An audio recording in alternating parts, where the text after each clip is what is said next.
जय शिवराय मित्रांनो, कोपरे मांडवे घाटातून निघालेलो आहोत धामशेवाडी इथे गारमाळ ॲग्रो टुरिझमला। तर इथंच गावठी कोंबडं दिसलं आम्हाला, झपक्यात पकडलं आणि उचलून नेलं। आता आम्ही पोचलो आहोत कोपरे गावात। कोपरे गावातून वरती धामशेवाडीकडे जाताना 1.5 तासाचा ट्रेक करून आम्ही पोचत आहोत वरती धामशेवाडीला। तरी सर्व गँग आम्ही घेऊन यांना सांगितलं की 5 मिनिटाचा ट्रेक आहे, परंतु अर्धा तास झाला तरी काय ट्रेक संपत नव्हता। परंतु इथे ह्या स्पॉटला आल्यानंतर हे निसर्गाचं असं रूप पाहून सर्वजण खुश झाले आणि चालण्याचा उत्साह वाढला। मधून पावसाच्या हलक्या सरी येत होत्या, तसेच हे धुकंही छानसं सुखद अनुभव देत होतं। एकदम गार वारा सुटला होता, हवाही खूप तेज होती। तर आम्ही सर्व घेऊन चाललेलो आहोत, बाजार आणलेला आहेत आणि हे पोचलो आहोत आमचे मित्र बाळा ढामशे यांच्या घरी गारमाळ ॲग्रो टुरिझमला। अशा प्रकारचे खूप स्वच्छ आणि सुंदर वातावरण, तसंच निसर्ग सुख देणार हे स्वर्गाहीपेक्षा असं हे सुंदर ठिकाण गारमाळ ॲग्रो टुरिझम।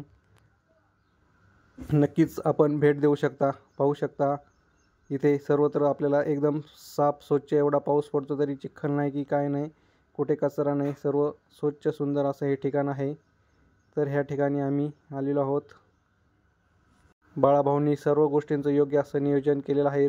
आपण पाहू शकता समोर हे असं हाटकेश्वराची डोंगर रांग आणि हे त्याला भेदून जाणार हे असं धुकं। तर चला, आपली कोंबडी तयार आहे, तिचंही वाट पाहत आहे। आता तिला घेऊन निघालो आहोत आम्ही खालच्या एका लोकेशनला, जिथं खूप सारं पाणी आहे। कोंबडी कापायला खडक आहे मस्त, ह्या खडकावर एकदम मजा येते कोंबडी कापायला। कोंबडीला थोडं पाणी पाजलं शेवटचं। चला म्हटलं आता हिला घेऊया, ह्या अशा नजाऱ्याचा आम्ही आनंद लुटला आणि अशा सुंदर अशा वातावरणात हे कोंबडं कापलं। तर पाहू शकता हा निसर्ग दर 5-10 मिनिटाला आपली कूस बदलतो। कधी धुकं येतं, तर कधी पावसाची सर येते, तर कधी पूर्ण गडद धुकं येतं। थोडा वेळ होता, भूक लागली होती आणि वातावरणही खूप थंड होतं।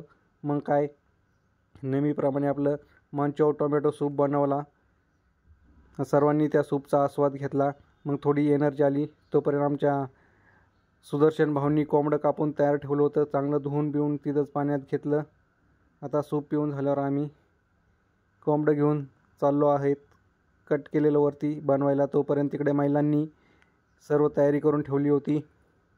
हे सुदर्शन भाऊ कांबळे सूप पिण्याचा आस्वाद घेत आहेत। हे असं पुन्हा हे वातावरण असं आपण पाहू शकता। तोपर्यंत इकडे सर्व तयारी झाली होती। पीस खूप मोठमोठे होते, तर त्याला छोटे बारीक इथंच कोयता घेतला आणि नेहमीप्रमाणे आपल्या चोपणीवर त्याचं बारीक बारीक तुकडे केले, कट केले। ही अंड्यावरची कोंबडी आहे, त्यामुळे खायला एकदम टेस्टी लागणार आहे। ही अशी आखाड पार्टी आमची, खूप मजा आली, खूप मस्त एन्जॉय केला।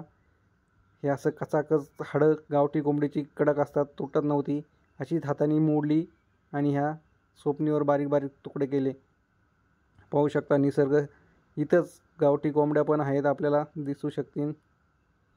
अशा प्रकारे हे आजूबाजूचा परिसर। तोपर्यंत इकडं भाऊंनी तंदूरची तयारी केली होती, चूल मस्त पेटली होती आणि इकडं तंदूर लावला होता, बॉयलर तंदूर एकच नंबर। मॅरिनेट करून त्याला 1 तास ठेवला होता आणि इकडं चुलीवर डायरेक्ट त्याला तंदूर बनवला मस्तपैकी सर्वांनी इथे घरात बसून। तोपर्यंत इकडं महिलांचं काम चाललं होतं, रस्सा बिस्सा त्यांनी मसाला वगैरे करून ठेवला होता, कांदा लिंबू कटिंग करून ठेवलेली होती। आपण पाहू शकता आजीबाई काहीतरी त्यांना टिप्स देत होत्या। चुलीपाशी बसून मस्त थंड व्यात गरम उभीला भारी वाटत होते। ह्या कोंबड्या म्हटल्या आता आमचा नंबर आहे का, आम्ही जरा लांबच पळतो। इकडे तंदूर तयार होतं आपलं, चुलीवर मस्त कडक तंदूर झालं होतं, मॅरिनेट करून ठेवल्यामुळे ते एकदमच टेस्टी बनलं होतं। आपण पाहू शकता अशा प्रकारे हे शिजलंय का नाही ते चेक करून घेतलं, पूर्णपणे एकदम प्रॉपर शिजलं होतं। सर्वांनी एकत्र बसून ह्या तंदूरचा आस्वाद घेतला, एक नंबर मजा आली, खूपच मजा आली। महिलांचा जेवढा थकवा आला होता, त्यांना चालून वैतागले होते, परंतु तंदूर खाल्ल्यामुळं पुन्हा त्यांना उत्साह आला। तर पहा, पुन्हाही हा निसर्ग सारखा आपलं रूपडं बदलत होता।